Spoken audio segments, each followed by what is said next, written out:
سنين طبت وعشم كتير أذوني بجد. كنت مثلا أحب الخير وهم يكرهوه لأي حد.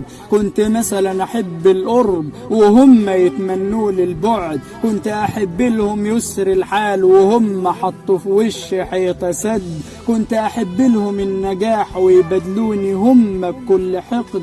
ما أنا دايما كنت حريص على إن الغير مني ما يزعلش، وحزني مهما كان كتير بحاول أخبي وما ببينش، ومهما طال سر الغير مدفون جوايا وما بيطلعش. وعملت أشكال والوان من الناس ولسه الخاين طبعه ما يتبدلش. دايما كنت أنا سالك ليهم ويعاملوني بغش، بس وقت المصلحة كان يتغير الكلام ويتبدل الوش.